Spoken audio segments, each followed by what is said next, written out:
Primero que todo les debo una gran disculpa, para empezar por el ladrido de los perros, pero bueno, y por ese grito también. Pero bueno, tengo que grabar este video ahora sí o sí. La disculpa es porque he subido muy pocos videos a este canal y en muy pésima calidad o editados con poco cariño, pero todo es por una buena razón. Ya que hace poco, en enero, comencé un nuevo proyecto denominado Leyendas, donde hago básicamente lo mismo que en este canal, pero en vez de películas me aboco a libros, novelas y cultura en general. Porque bueno, también es un tema que me apasiona igual que el cine y también es una manera de potenciar mi carrera como escritor. Porque así funciona esto de los sueños. Si no funciona la primera, ya que las ventas no han ido muy bien, hay que seguir intentando hasta que salga, hasta que funcione por insistencia. O fallecer en el intento. Esas son como las dos opciones que hay. Pero bueno, perdón por eso. Pero bueno, mucha disculpa, mucha cháchara. Volvamos a de lo que se trata este canal. Las pelis, los filmes. Y hoy les traigo una reseña de Un fin de semana en Croacia, o una versión más realista de Hangover.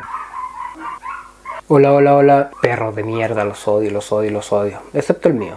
Partiendo por el principio, esta película está basada en un libro de Sarah Alderson. Y según leí por ahí, hicieron unos cambios para la película. Así que la crítica irá dirigida netamente a la cinta. El libro dudo mucho que me lo lea porque no es como de mi estilo, no es como lo que me llama a mí. Pero si este video tiene los suficientes likes y comentarios, así como léelo, lo compraré, lo leeré y haré una reseña en mi otro canal. ¿Ya? Lo estoy enviando de este canal al otro. O sea, soy un rey del marketing.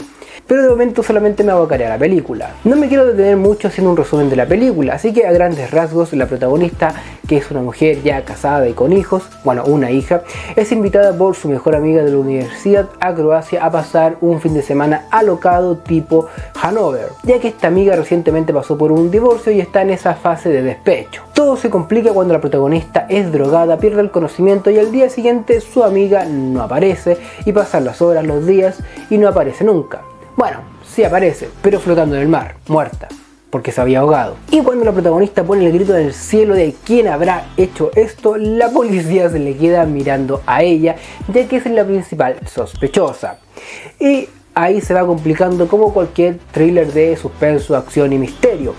Y la idea era buena, pero eso no es un atributo, porque generalmente todas las ideas o los conceptos de un thriller de suspenso son buenos.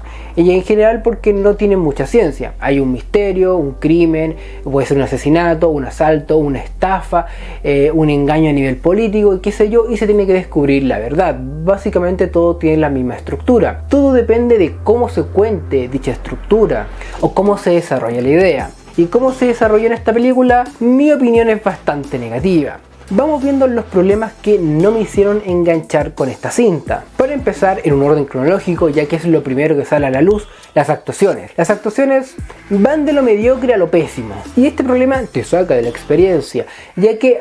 Conche tu madre, hijo de tu puta madre, como mierda se te ocurre rajar la casa un día domingo. Y esta falencia te saca de la experiencia, ya que te recuerdas que estás viendo una ficción, una representación de la realidad y no la realidad misma, que debería ser el efecto que causa una película de este estilo. Sobre todo porque esta historia tenía muchos momentos demasiado dramáticos, lo cual requería cierto nivel actoral que a mi parecer no se cumple, cayendo un poco en lo ridículo. Otra cosa que me sacó de onda fue que la película es muy plástica. Primero en cuanto a la estructura, ya que todo tiene un orden muy definido y previsible, como que te los van presentando los personajes paso a paso y desde el principio uno ya se hace una idea de qué rol van a jugar dentro de la película. De hecho me recordó mucho a los capítulos de Conan, esta serie digamos de dibujos animados dirigida a un público más infantil. Hoy en día la ven más adultos, pero porque cuando comenzó eran niños y les recuerda.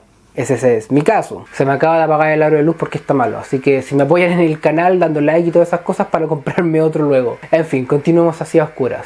El punto es que en esta serie los capítulos eran de unos 20 minutos o incluso menos. Entonces todo tenía una estructura predefinida y que se demostraba de manera acelerada porque eran 20 minutos nomás. Y de hecho cuando aparecía un personaje te lo presentaban con un letrerito en azul que te indicaba el nombre, la edad y la profesión, creo, porque estaban en otro idioma, así que no sé qué es lo que decía.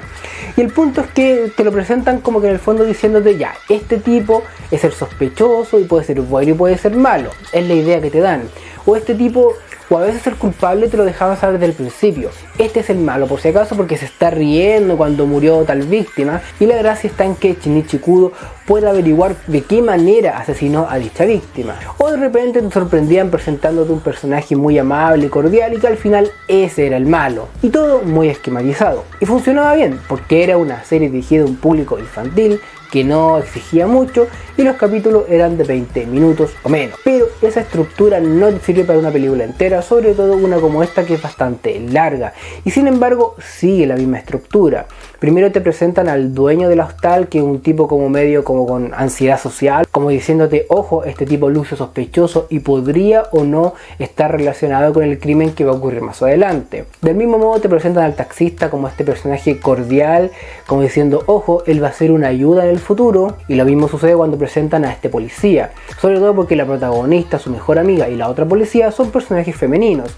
Así que, dado que este policía hombre es machista y posiblemente misógino, era evidente que se iba a relacionar de una forma negativa con los otros personajes. Todo muy previsible. Pero lo plástico de esta película no solamente resalta en cuanto a la estructura, sino también en cuanto a la estética. Si uno, juzgando solamente por la fotografía de la película, podríamos decir o llegar a la conclusión que es una comedia liviana, una comedia romántica, como que la estética no acompaña el suspenso, el dramatismo y el miedo que debería generar una película como esta, que es de misterio. Tal vez, siendo generoso, podríamos decir que la directora quiso crear un contraste entre el drama interno de la protagonista y un destino turístico bien colorido y feliz y bonito. Pero honestamente creo que le estaríamos atribuyendo demasiado. Y bueno, vamos a lo más importante. El elemento más importante en cualquier tipo de historia, sin importar que sea una novela, una película, un cómics o lo que sea: el conflicto, lo que nos mueve, lo que nos llama a seguir viendo la película. Y el conflicto, como partí diciendo, es bastante interesante, pero uno pierde el interés porque está mal llevado, no tiene un buen ritmo. A cada rato aparecen elementos que, digamos, no afectan mucho a la trama o aparecen de forma abrupta y sin mucha trascendencia. Como por ejemplo el hecho de que el marido viajara desde Inglaterra a Croacia. Aparece, le hace una pseudo escena de celos, la acompaña a ver el cadáver de su amiga y luego lo muestran triste y ¡pum!, vuelve a Inglaterra como si nada. ¿Aportó algo el que él llegara en ese momento a Croacia? También, cuando la protagonista ya es sospechosa de este crimen, le dicen que el taxista supuestamente estaba involucrado en trata de personas y qué sé yo, y de hecho ese es un muy buen momento, ya que vuelve todo muy complejo y caótico y uno dice, bueno, ¿qué rayos está pasando? Entonces claro, ahí te engancha y ese era un buen momento para mantener ese enganche durante el resto de la película, incluso aunque ello implicase hacerla más corta.